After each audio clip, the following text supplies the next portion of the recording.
मम्मा, क्या मैं भी दिवाली मनाऊंगा? जग्गू मेरे बेटे, मेरे पास इतने पैसे नहीं है कि मैं तुम्हारे लिए दिवाली के लिए कुछ लेकर दे सकूं।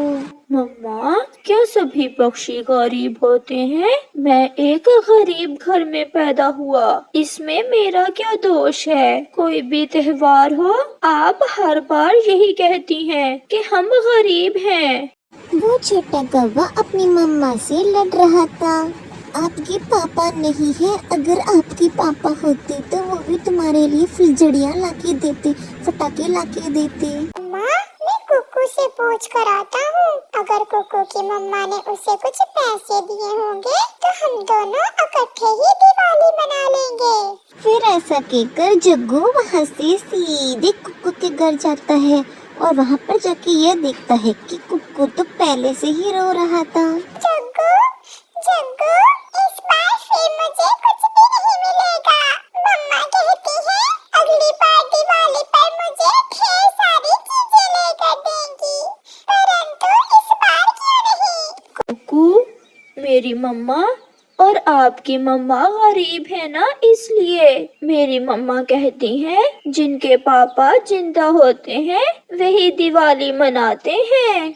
वो दोनों दोस्त ऐसे ही बातें करके रो रहे थे अपनी किस्मत पर कि तभी वहाँ पर टूनी चिड़िया अपने सारे काम पटाकर आती है। जग्गू बेटा, समझाओ अपने दोस्त को, मुझे सुबह से तंग कर रहा है। मेरे पास अगर कुछ होता तो मैं क्यों रोने देती इसे। कुकू, मेरी मम्मा और आपकी मम्मा सच ही तो कहती हैं। हम दोनों दोस्त दिवाली वाले दिन पहाड़ों पर चले जाएंगे और वहाँ ऊंची जगह बैठकर पूरे जंगल को दिवाली मनाते देखेंगे। क्या फायदा, मैं तो घर में ही सोया रहूंगा। शाम हो जाती है और कुक्कू और जग्गू का दोस्त वहाँ पर आता है। कुकू और जग्गू, आज दिवाली है, मैं आपको लेने आया हूँ। चलो हम मेरे घर जाकर इकट्ठे दिवाली मनाते हैं। क्योंकि क्या आपके मम्मा पापा ने आपको दिवाली मनाने के लिए चीजें ला दी हैं? मेरे पापा तो सारा सामान 2 दिन पहले ही शहर से ले आए थे। कुक्कू और जग्गू तो बहुत ही ज्यादा खुश हो जाते हैं और वो ये भूल जाते हैं कि वो तो गरीब है। फिर वो किक्की के साथ उसके घर पे चले जाते हैं। घर में किक्की के मम्मा पापा अपने बेटे किक्की का इंतजार कर रहे थे। किकी बेटा, कहाँ थे? हम कब से तुम्हारा इंतजार कर रहे थे। और ये गरीब से बच्चे कहाँ से साथ उठा लाए हो? किक्की के मम्मी पापा बहुत ही अमीर थे और वो गरीबों से बहुत ही ज्यादा नफरत करते थे। मम्मा पापा, ये मेरे दोस्त हैं और हम सब दोस्त मिलकर दिवाली मनाएंगे। शर्म करो बेटा, ऐसे गरीब पक्षियों के साथ दिवाली मनाकर क्या जंगल में हमारी नाक कटवाओगे? चलो चलो भागो यहाँ से। कहाँ से आ गए हैं? दुखी मन से वो वहाँ से चले जाते हैं और वापस आकर किक्की के घर के बाहर आके बैठ जाते हैं।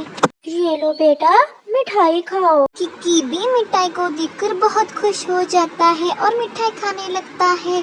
फिर वो मिठाई की खुशी में अपने दोस्तों को भूल जाता है कि उन पर क्या बीत रही होगी और क्रैकर्स लेके बाहर जाता है और उनको फोड़ने लगता है। फिर किक्की एक रॉकेट को जला रहा था कि तभी अचानक से उसके पास पड़े फटाके में भी वो लग जाता है और सारे फटाके जोरों जोरों से फूटने ही वाले थे कि कुक्कू और जग्गू ने देख लिया और वो दोनों भाग के अपने दोस्त की मदद करने के लिए वहाँ पर आते हैं और कुक्कू को धक्का मार देते हैं, लेकिन वो दोनों बच नहीं पाते और उस फटाके के अंदर ही जल जाते हैं। ये क्या हुआ किकी? आपने क्या सारे पटाखे एक साथ ही जला दिए? मम्मा, मैं तो बच गया हूँ, परंतु मुझे बचाते हुए मेरे दोनों दोस्त घायल हो गए हैं। अगर मेरे दोस्त मुझे ना बचाते तो शायद मेरे पंख ही जल जाते। ये सब देखकर किक्की के मम्मा पापा को जग्गू और कुक्कू पर बहुत प्यार आता है और वो दोनों मिलकर उनकी मरहम पट्टी करते हैं। किकी की तरह आप दोनों भी मेरे बच्चे ही हो और दिवाली की रौनकें तो बच्चों से ही है। आज हम सब मिलकर दिवाली मनाएंगे। फिर लूसी जाकर गोरी और कुकू की मम्मा को भी ले आती है। वो सब मिलकर गुलाब जामुन खाते हैं और फिर रात को कंदीलें आसमान में छोड़ते हैं, पटाखे चलाते हैं और फुलझड़ियाँ और अनार भी। बच्चों, आप दोनों के कारण हमें आज इस बात का एहसास हो गया कि खुशियाँ मिलजुल कर मनाने का ही नाम है। जितना अच्छा हमें आज लगा, पहले कभी हमें दिवाली पर इतना मजा नहीं आया। वो सब बहुत खुशी से दिवाली बनाते हैं। और मेरे प्यारे दोस्तों, अगर आपको हमारा वीडियो अच्छा लगा तो प्लीज़ इस वीडियो को लाइक, शेयर, कमेंट, सब्सक्राइब ज़रूर करिएगा। आपका बहुत बहुत धन्यवाद।